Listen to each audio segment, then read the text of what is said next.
With amazing results in this year's Civil Services examination, Study IQ has once again proved that quality can be provided along with affordability.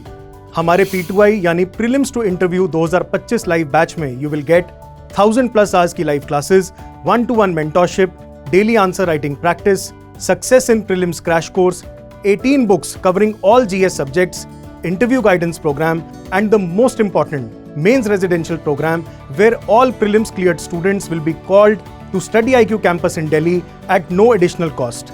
Batches English, Hindi और English तीनों में available हैं. For any query, call 079-7142-0466. Scan QR code to join now. Study IQ IAS, अब तैयारी हुई affordable. नमस्कार, मेरा नाम सलोनी छाबड़ा है। मैं 24 वर्ष की हूँ। यूपीएससी सिविल सर्विसेज 2023 की परीक्षा में मुझे 29वां रैंक प्राप्त हुआ है और मेरा वैकल्पिक सब्जेक्ट यानी कि ऑप्शनल सब्जेक्ट सोशियोलॉजी रहा। इस वीडियो के माध्यम से मैं आपको डे 0 से जब हम यूपीएससी की तैयारी शुरू करते हैं उसके बारे में कुछ बताना चाहूँगी। जब भी कोई एस्पिरेंट अपनी सिविल सर्विसेज की तैयारी शुरू करता है तो उनके दिमाग में 2 सवाल आते हैं। पहला कि हमें कोचिंग लेनी चाहिए या नहीं लेनी चाहिए, और दूसरा सवाल यूजुअली ये रहता है कि हमें ऑप्शनल सब्जेक्ट की तैयारी कैसे शुरू करनी चाहिए और कौन सा ऑप्शनल सब्जेक्ट चूज करना चाहिए। तो जहाँ तक कोचिंग का सवाल है, कोचिंग को मैं 2 हिस्सों में देखती हूँ। पहला हिस्सा इसका रहता है कि फाउंडेशनल कोचिंग में एनरोल करना और क्लासेस अटेंड करना, फाउंडेशनल जीएस कोचिंग, और दूसरा हिस्सा रहता है कि आप कोचिंग इंस्टीट्यूट्स के थ्रू टेलर मेड कोर्सेज लें। आप कोचिंग इंस्टीट्यूट्स की हेल्प वैल्यू एडेड मटेरियल और टेस्ट सीरीज के लिए लें। पर्सनली मैंने अपने आप को फाउंडेशनल जीएस कोचिंग में एनरोल किया था। कुछ महीने कोचिंग अटेंड करने के बाद मेरा जो एक्सपीरियंस रहा वो ये रहा कि फाउंडेशनल कोर्सेज जो होते हैं वो हमारे टाइम और मनी का बहुत हैवी इन्वेस्टमेंट मांगते हैं। तो पर्सनली मैं फाउंडेशनल कोर्सेज को ज़्यादा रेकमेंड नहीं करूँगी। मैं ओवर फाउंडेशनल कोर्सेज हर एस्पिरेंट को ये रेकमेंड करूँगी कि आजकल यूट्यूब पे फ्री लेक्चर्स और रिसोर्सेज काफ़ी मिलते हैं, और साथ ही साथ कोचिंग इंस्टीट्यूट्स के बहुत टेलर मेड कोर्सेज आते हैं जिनको हम एज एस्पिरेंट्स रेफर कर सकते हैं। ये टेलर मेड कोर्सेज किसी भी प्रकार में हो सकते हैं। जैसा कि मैं अपने एक्सपीरियंस से बताती हूँ, मेंस के लिए टेस्ट सीरीज मैंने फोरम की टेस्ट सीरीज ली थी, साथ ही साथ ऑप्शनल टेस्ट सीरीज मैंने सब्सक्राइब करी। उसके साथ मैं डेली क्विज करती थी इनसाइट्स की वेबसाइट पे जब मैंने अपनी प्रेपरेशन स्टार्ट करी। विजन के पीटी कंपाइलेशंस आते हैं जो एस्पिरेंट्स रेफर कर सकते हैं, और मार्केट में बहुत ज्यादा वैल्यू एडेड मटेरियल मिलता है जिसको आप रेफर कर सकते हो। जैसे प्री और मेंस के बीच में फ्री मटेरियल आता है ओनली आईएएस का, उड़ान और प्रहार के रूप में। तो ये मटेरियल से भी मुझे काफी मदद मिली। तो फाउंडेशनल कोचिंग से ज्यादा मुझे फ्री रिसोर्सेज और कुछ ऐसे टेलर मेड कोर्सेज जो पर्टिकुलर सब्जेक्ट के लिए बने हैं या पर्टिकुलर पर्पस के लिए बने हैं उससे ज्यादा मदद मिली। तो आप अपना चॉइस खुद कर सकते हैं, बट ये मेरा एक्सपीरियंस रहा है कोचिंग इंस्टीट्यूट्स के साथ। इसके बियॉन्ड अगर मैं आपको बताऊं तो अगला सवाल आता है ऑप्शनल की चॉइस का। तो मेरा ऑप्शनल के साथ थोड़ा ऐसा एक्सपीरियंस रहा है कि जब मैंने पिछली बार अपना मेंस लिखा था तो मेरा सब्जेक्ट इकोनॉमिक्स था, जो कि मेरा बैकग्राउंड भी रहा है। मैंने इकोनॉमिक्स ऑनर्स किया है श्रीराम कॉलेज से।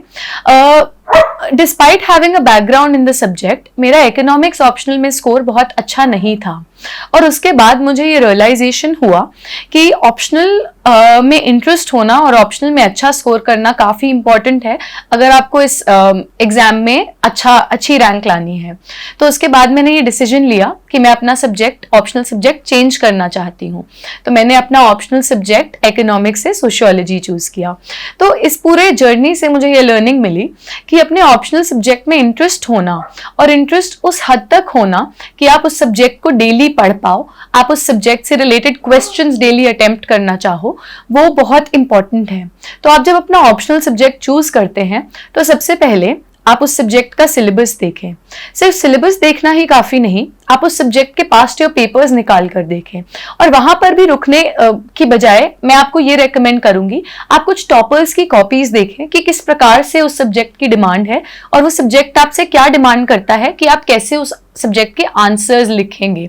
तो जब आप वो कर लेंगे तो आपको एक कॉन्फिडेंस आएगा कि इतने डिग्री ऑफ एक्सपर्टीज रेकमेंडेड है इस सब्जेक्ट के लिए और इतने डिग्री ऑफ एक्सपर्टीज मेरे लिए रियलिस्टिकली पॉसिबल है to attain in whatever time span I have.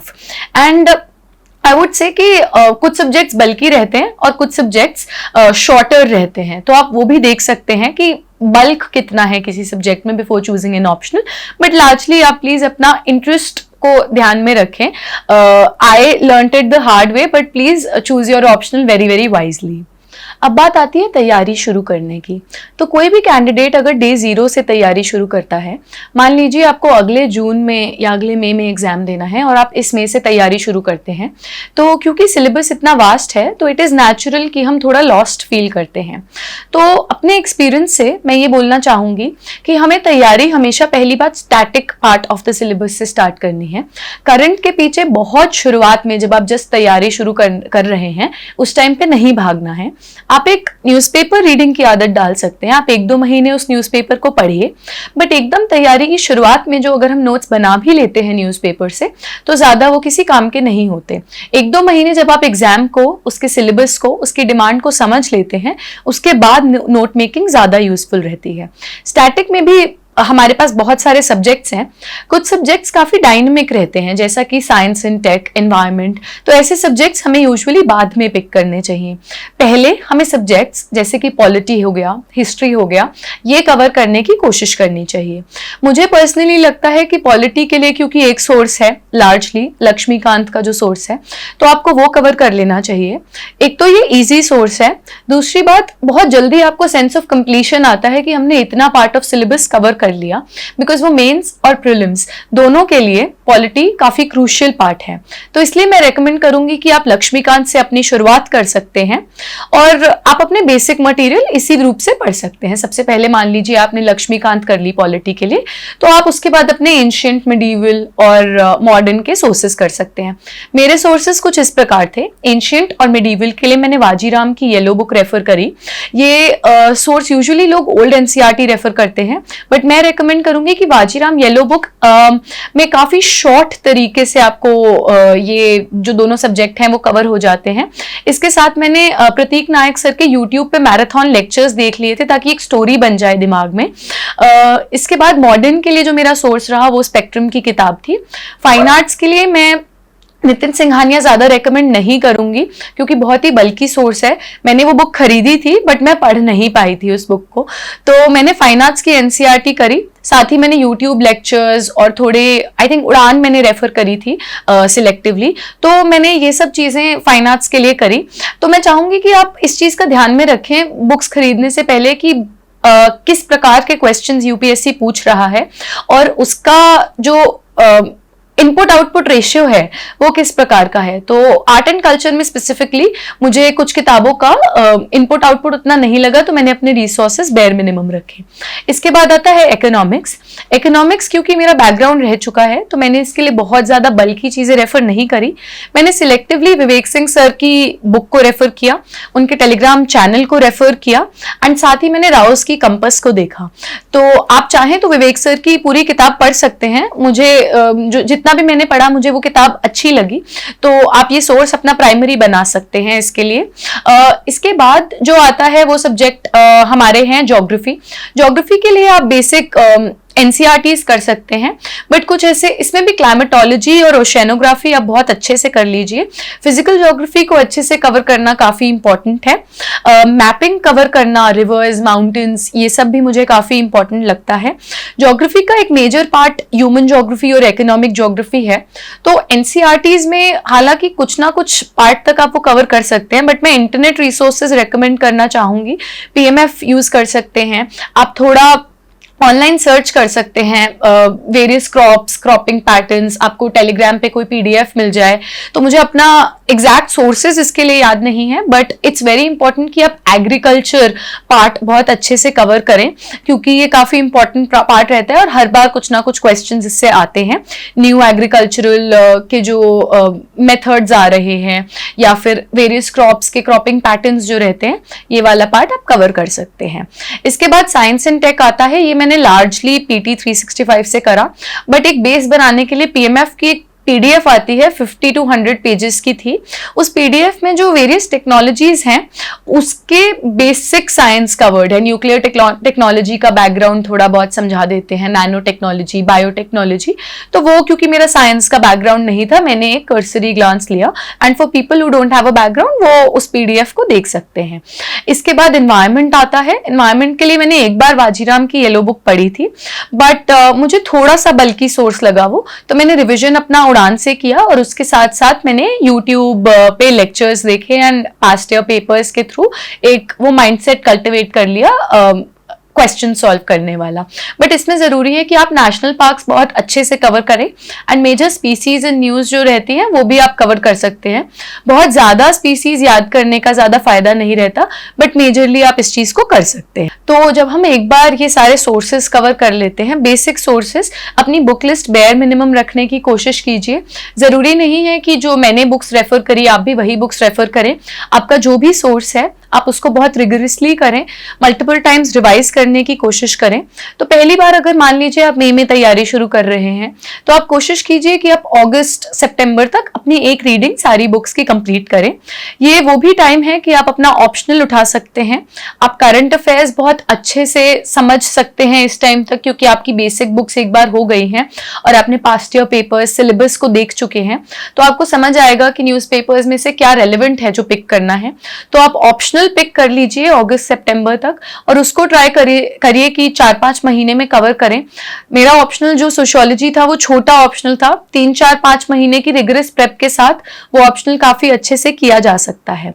तो once you're done with optional and you keep revising your basic books, तो कहीं ना कहीं दिसंबर जनवरी के महीने में आई वुड रेकमेंड एक बार जो मेंस स्पेसिफिक टॉपिक्स हैं जैसे कि ethics, security, governance, social justice, ये वाले टॉपिक्स आप एक बार देख सकते हैं। इन टॉपिक्स के लिए मैं ये नहीं कहूंगी कोई डिफाइंड सोर्स है, मैंने मल्टीपल सोर्सेज से कहीं ना कहीं हेल्प ली। जैसे मेंस स्पेसिफिक GS1 टॉपिक्स हैं, उसके लिए मैंने ऋषिकेश रेड्डी सर के नोट्स की हेल्प ली। कोई सिक्योरिटी टॉपिक है तो मैं सिलेबस वाइज गई और मैंने मल्टीपल इंटरनेट रिसोर्सेज और टॉपर नोट से अपने नोट्स बनाए। तो आप इस टाइम में 1-2 महीने निकाल के, 1 महीना भी काफी है मेन स्पेसिफिक टॉपिक्स के नोट्स कंपाइल करने के लिए, तो आप वो चीज कर सकते हैं। तो इसके बाद जो हमारा एस्पेक्ट आता है वो आता है प्रीलिम स्पेसिफिक तैयारी। तो अगर आपका फर्स्ट अटेम्प्ट है तो आप फरवरी के अराउंड से थोड़ा सा अपने आप को प्रीलिम स्पेसिफिक तैयारी की तरफ अपना माइंडसेट बनाना शुरू कर सकते हैं। इसके लिए आप प्रीलिम्स के मॉक्स देना शुरू कर सकते हैं, प्रीलिम्स के पास्ट ईयर पेपर्स देना शुरू कर सकते हैं। साथ ही आप डेली क्विज, तो ये फरवरी से करने की जरूरत नहीं है। डेली क्विज 5 से 10 क्वेश्चंस के बहुत सारे वेबसाइट्स देते हैं, आप उनके रेफर कर सकते हैं। मैं पर्सनली इनसाइट्स के क्विज फर्स्ट अटेम्प्ट में स्पेसिफिकली करती थी बिफोर आई स्टार्टेड टेकिंग मॉक्स। उससे क्या होता है कि आप काफी अर्ली ऑन ये बात समझ जाते हैं कि मुझे किस प्रकार से क्वेश्चन सॉल्व करना है। नॉलेज गैदर करना एक बात होती है, बट क्वेश्चन को सॉल्व कर पाना और आंसर तक आ पाना दूसरी बात होती है। तो आप किसी भी वेबसाइट के डेली क्विज की अगर आप आदत डाल दें एक बार, अगर आपका बेसिक सिलेबस हो गया तो वो काफी अच्छा रहेगा। एंड हर पॉइंट पे आप please keep referring back to your past year papers. और जहां तक आंसर राइटिंग की बात आती है तो मैं कहूंगी आंसर राइटिंग मैंने अपने फर्स्ट अटेम्प्ट में प्रीलिम्स से पहले नहीं करी थी। 2-3-4 क्वेश्चंस लिखे होंगे, मेजरली प्रीलिम्स और मेंस के बीच में करी थी। बट आपको अगर टाइम लगता है तो आप थोड़ा बहुत आंसर राइटिंग कैसे करनी है समझ सकते हैं। आप थोड़ा आंसर एनरिचमेंट पे भी वर्क कर सकते हैं अगर आपके पास टाइम रहता है। आंसर एनरिचमेंट के लिए अब थोड़े कॉमन टॉपिक्स जैसे रहते हैं, मैल न्यूट्रिशन का टॉपिक हो गया, अनीमिया का परसेंटेज कितना है, NFHS 5 का डेटा क्या है, वो आप निकाल सकते हैं। आप जो टॉपिक्स ऑफन रिपीटेड हैं यूपीएससी में उसके लिए डायग्राम्स प्रैक्टिस कर सकते हैं, उनके इंट्रो कंक्लूजन प्रिपेयर कर सकते हैं। जैसा मैंने डिजिटल इकोनॉमी के लिए किया था, अपने एग्जाम से पहले मैंने स्टेटिस्टिक्स प्रिपेयर करे थे, कुछ कमिटीज होती हैं जो रिकमेंडेशंस देती रहती हैं गवर्नमेंट को, ये भी वैल्यू एडेड सोर्स की तरह आप यूज कर सकते हैं। तो ये सब काम आप चाहें तो आप प्रीलिम्स से पहले कर सकते हैं। मुझे पर्सनली टाइम नहीं लगा था, बट आप 1 महीना या फिर 15-20 दिन निकाल के अगर आप ये काम कर लेंगे तो बाद में आपको काफी अच्छा रहेगा। तो लार्जली यही चीजें हैं जो आपको एग्जाम से पहले करनी है। प्रीलिम्स के 15-20 दिन पहले मैं कहूंगी अपना स्टैटिक बहुत अच्छे से रिवाइज करें। आप वो छोड़ सकते हैं, मॉक्स छोड़ सकते हैं 15-20 दिन पहले। मॉक्स देने से थोड़ा सा डिमोरलाइज हो जाता है इंसान। तो मॉक्स में कई बार ऐसे सवाल भी पूछे जाते हैं जो काफी अतरंगी रहते हैं, तो आप वो छोड़ सकते हैं बिफोर अ पॉइंट। आप सिर्फ अपना स्टैटिक बहुत अच्छे से रिवाइज करें।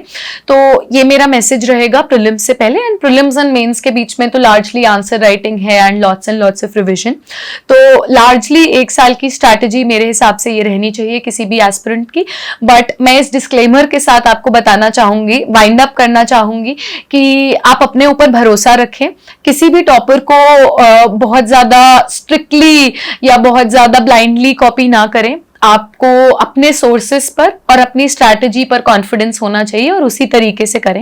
एंड कोई आइडियल डेडलाइंस किसी के भी नहीं रही हैं। हम आज बोल रहे हैं कि इस महीने तक ये हो जाना चाहिए या इस टाइम तक ये हो जाना चाहिए, बट हर कोई स्ट्रगल करता है टाइम के साथ। Daily time management is also a struggle that happens with everybody. तो प्लीज डोंट गेट डिमोरलाइज्ड अगर वो आपके साथ हो रहा है। And on that note, all the very best, my best wishes to all the viewers.